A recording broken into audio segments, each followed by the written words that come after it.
Bueno, perdoneu les meves ulleres.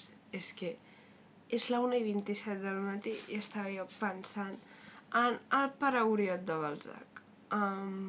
Perquè tinc l'examen. És que avui tot el dia no he estudiat, en veritat, que podria. Però m'he intentat llegir, no se'm quedava i estava fent altres coses. Hem vist una sèrie que estava bé, Big Boys. Me l'he vist sencera, entre ahir i avui. Són 3 temporades, durant 27 minuts, hi ha 6 o 7 capítols per temporada. No està. Bueno.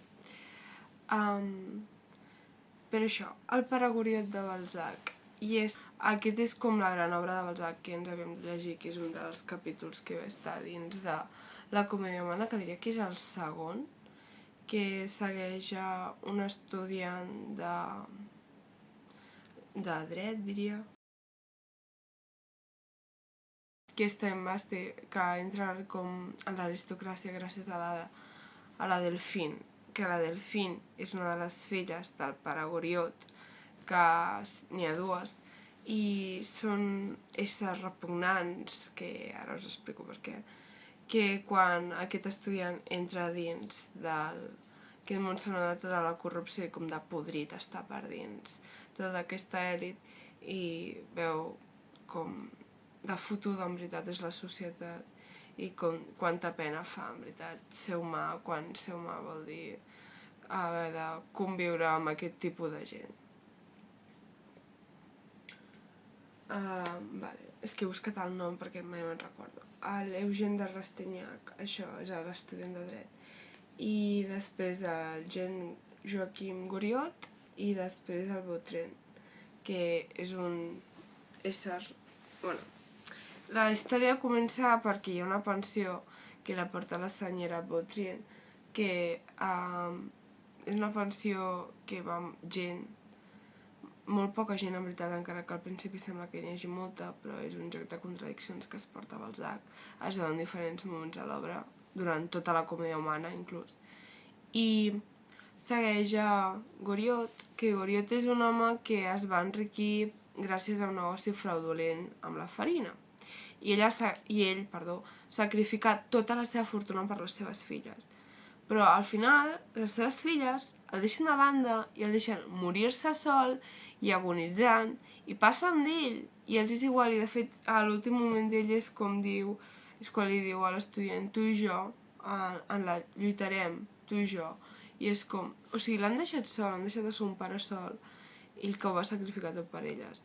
Llavors és a partir d'aquest moment que bueno, hi ha altres incidents que passen, que és una donada com de podrida estar la poma per dins i com, quina gran merda és aquesta societat parisina a la que ella aspirava a tenir accés on poder triomfar, perquè en veritat si ha de ser així potser no li interessa triomfar en aquest negoci.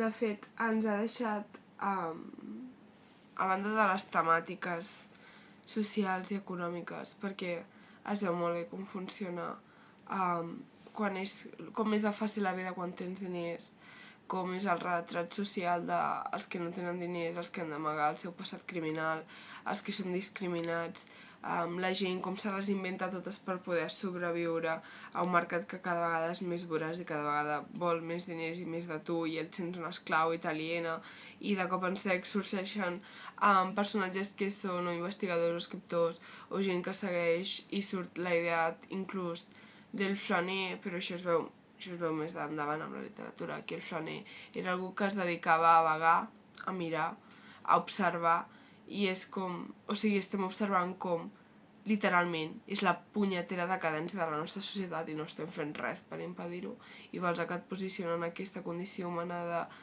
m'agradaria moltíssim poder escapar però no puc evitar-ho i és el que li passa a l'estudiant de dret que de fet hi ha la gran frase que deixa que és la societat és com un oceà que no sap nedar si enfonsa i és literalment això.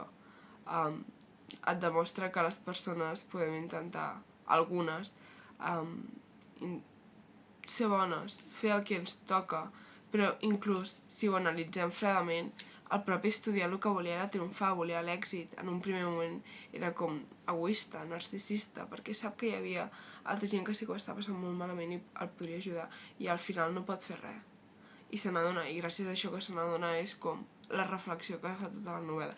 A banda de que tota la novel·la hi ha moments on el propi Balzac interromp per poder explicar i posar context dins de la història, i hi ha com talls en el que, per exemple, hi ha un moment que quan acaba d'explicar tot lo de la pensió, de qui va, com funciona, qui ho porta, fa un tall, explica el context i després continua. Llavors és com que et treu. Però Balzac ho justificava dient que la vida és així, de vegades et treu i després et torna, que dona molts toms, i que hi ha aquestes contradiccions. Així que res, ara ja no cal que et llegeixis tan intensament. Jo recomano que te la llegeixis perquè no es fa avorrit. És com intentar jugar amb Balzac, no em trauràs fora de la novel·la, jo puc llegir els teus codis. Si t'ho prens així, jo crec que la carrera d'estudis literaris és bastant més fàcil.